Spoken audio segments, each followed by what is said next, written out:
कहानी की शुरुआत में हमें दिखाया जाता है कि आज से कई सालों पहले जुवेनु नाम के एक योद्धा ने 10 रिंग्स को खोजा था, जो कि दुनिया की सबसे पावरफुल रिंग्स थीं, क्योंकि इन्हीं पावरफुल रिंग्स की वजह से उन्हें देवी शक्तियां और अमर रहने का वरदान मिला था। पर वैनु ने उन रिंग्स की पावर को सही से इस्तेमाल नहीं किया था, क्योंकि उन्हें दुनिया का सबसे ताकतवर योद्धा बनना था। इसलिए उन्होंने अपनी 10 रिंग्स की एक बहुत बड़ी सेना बनाकर पूरे इतिहास में कई राज्यों और सरकारों को चुटकियों में जीत लिया था। वैनु अपनी ताकत और पैसों के लिए हजारों साल भटकते रहे, पर एक दिन उन्हें 1996 में अपनी ताकत और भी बढ़ाने का तरीका मिल चुका था, और वो ताकत थी तालो गांव की रहस्यमय शक्तियां। क्योंकि माना जाता था कि तालो गांव एक बहुत ही बड़े जंगल के बीचों बीच छुपा एक अदृश्य गांव है, जहां के लोग अभी भी देवताओं की युद्ध कला के बारे में जानते हैं, और वहां पर बहुत सारे जादुई क्रिएचर भी रहा करते हैं। इसलिए वैनु बिना वक्त गंवाए अपने साथियों के साथ तालो गांव की खोज में निकल पड़ता है।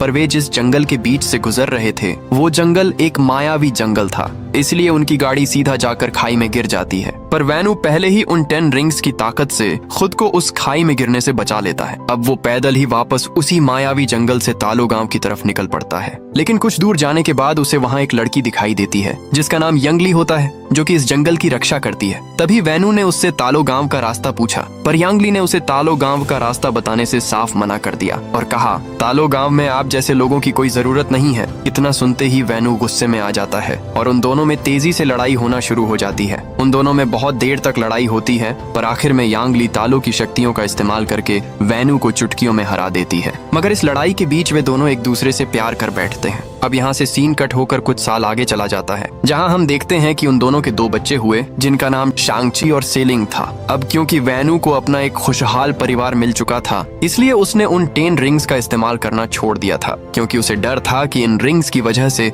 उसके परिवार को कुछ हो ना जाए। इसलिए उसने उन रिंग्स को एक बॉक्स में बंद कर दिया था। अब वैनु और उसका परिवार खुशी खुशी जिंदगी बिताने लगते हैं। तभी शांग अपनी माँ से पूछता है, अगर डेड के रिंग्स इतने ही पावरफुल थे तो आपने उन्हें कैसे हरा दिया था? इस पर यांग उसे बताती है कि जिस गांव की मैं रहने वाली हूँ, वहाँ के सभी लोगों को महारक्षक ड्रैगन की जादुई शक्तियों का वरदान मिला है, और जिस पर हमारे ड्रैगन की कृपा होती है, उसे कोई भी नहीं हरा सकता। इसके बाद यांग अपने बेटे को एक लॉकेट देते हुए कहती है, तुम्हें जब भी लगे कि तुम रास्ता भटक रहे हो, तो ये लॉकेट तुम्हें सही रास्ता दिखाएगा। पर एक दिन जब वैनु घर पर नहीं था, उसी वक्त आयरन गैंग लोग उनके घर आते हैं, क्योंकि वैनु ने पहले उन्हें और उनके पूरे राज्यों को मिटाने की कोशिश की थी। इसलिए ये लोग अब अपना बदला लेने के लिए आए थे। ये देखकर यांग अपने दोनों बच्चों को घर के अंदर भेज देती है और खुद आयरन गैंग का सामना करने के लिए तैयार हो जाती है। लेकिन यांग के पास अब अपनी पावर नहीं थी, क्योंकि उसने वैनु से शादी करने के लिए अपनी सारी शक्तियां त्याग दी थी। इसलिए वो आयरन गैंग का सामना नहीं कर पाती और मारी जाती है। अब आयरन गैंग के वहां से जाने के बाद जब वैनु अपने घर आता है, तो यांग को मरा हुआ देखकर वो अंदर से पूरी तरह टूट जाता है। इसलिए अब वो अपनी पत्नी का बदला लेने के लिए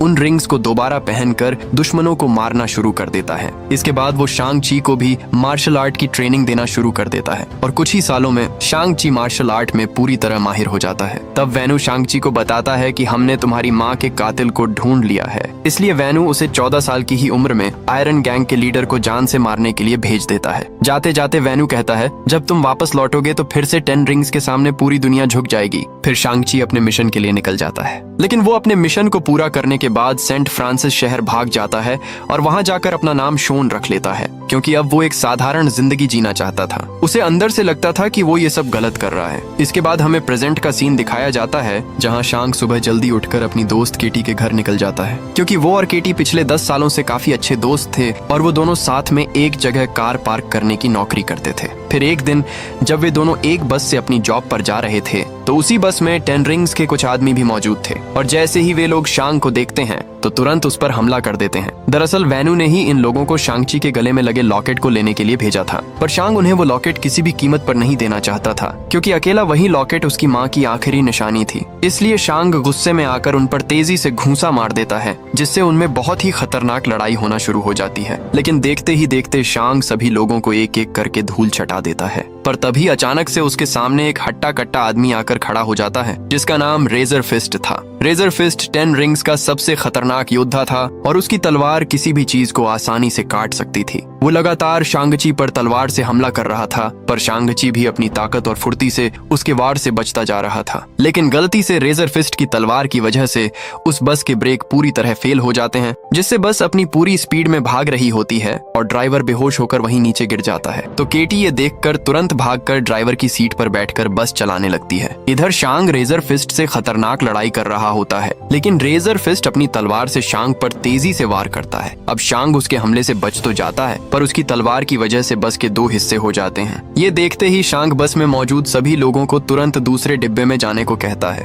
और वो खुद रेजर फिस्ट पर लात रखकर एक जोरदार छलांग लगाते हुए दूसरे डिब्बे में आ जाता है और रेजर फिस्ट उस डिब्बे के साथ साथ तेजी से क्रैश हो जाता है। लेकिन वो रेजर फिस्ट शांग से वो लॉकेट लेने में कामयाब हो गया था। इसके बाद शांग घबराते हुए अपने घर आता है तो शांग मकाओ जाने की तैयारी करने लगता है, क्योंकि उसे पता था कि उसकी माँ ने उसकी बहन को भी सेम लॉकेट दिया था। इसलिए उस लॉकेट को हासिल करने के लिए वही 10 रिंग्स के आदमी उसके पीछे जरूर जाएंगे। तभी केटी शांग से पूछती है, आखिर ये सब क्या चल रहा है और तुम कौन हो? इस पर शांग उसे बताता है कि जिन गुंडों ने हम पर हमला किया था उन गुंडों को मेरे पिता ने भेजा था और अब वे लोग मेरी बहन पर हमला करेंगे, इसीलिए मुझे तुरंत अपनी बहन के पास जाना होगा, क्योंकि ये मेरी बहन का सवाल है। ये सुनकर केटी भी शांग के साथ जाने का फैसला कर लेती है। इसके बाद वे दोनों एक प्लेन में बैठकर मकाओ जाने के लिए निकल पड़ते हैं, जहाँ रास्ते में शांग केटी को अपनी पूरी कहानी बताता है। पर एक बात वो उससे झूठ कहता है कि मैंने वो मिशन पूरा नहीं किया। अब कुछ घंटे बाद वे दोनों मकाओ पहुंच जाते हैं, जहाँ वे सीधा इल्लीगल फाइट क्लब में जाते हैं, क्योंकि सेलिंग ने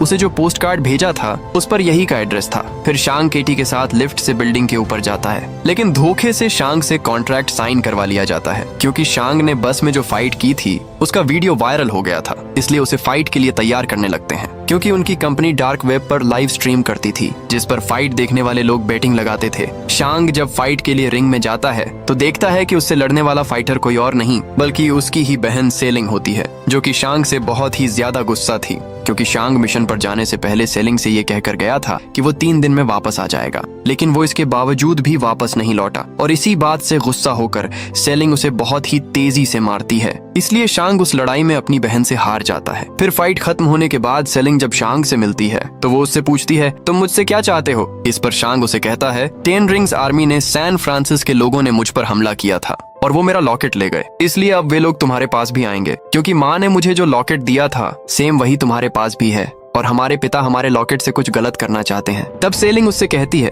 जब तुम मुझे अकेला छोड़कर गए थे तब मुझे तुम्हारी बहुत ज्यादा जरूरत थी, लेकिन तुम वापस नहीं आए, इसलिए मैं समझ गई कि मुझे तुम्हारी कोई जरूरत नहीं है और ये जगह मैंने खुद के दम पर बनाई है। तभी शांग उससे कहता है, फिर तुमने मुझे ये पोस्ट कार्ड क्यों भेजा? तो सेलिंग ये देखकर हैरान होते हुए कहती है, ये पोस्ट कार्ड मैंने नहीं भेजा। ये सुनते ही शांग समझ जाता है कि उसके डैड ने उसे फंसाया है। अब उसी वक्त वहाँ 10 रिंग्स के लोग आकर उन पर हमला करना शुरू कर देते हैं। ये देखकर सेलिंग शांग और केटी को उसी के ऑफिस में बंद करके अपने साथियों के साथ वहाँ से निकल जाती है। अब शांग यहाँ से निकलने के लिए गुस्से में बिल्डिंग का कांच तोड़ देता है और केटी को भी अपने साथ चलने को कहता है, लेकिन केटी को बहुत ज्यादा डर लग रहा होता है, क्योंकि उसे बांस के डंडों पर चलना नहीं आता था। तभी शांग उसे हिम्मत देते हुए कहता है, हमारे पास इसके अलावा भागने का कोई दूसरा रास्ता नहीं है। ये सुनकर केटी मान जाती है। फिर वे दोनों एक दूसरे को हौसला देते हुए लिफ्ट की ओर जाने लगते हैं, लेकिन इसी बीच 10 रिंग्स आर्मी के लोग उन्हें देख लेते हैं। तो शांग तुरंत केटी से कहता है, तुम जल्दी से आगे जाओ, मैं इन्हें रोकता हूँ। इसके बाद शांग उनसे तेजी से लड़ाई करना शुरू कर देता है। इधर जब केटी आगे जा ही रही होती है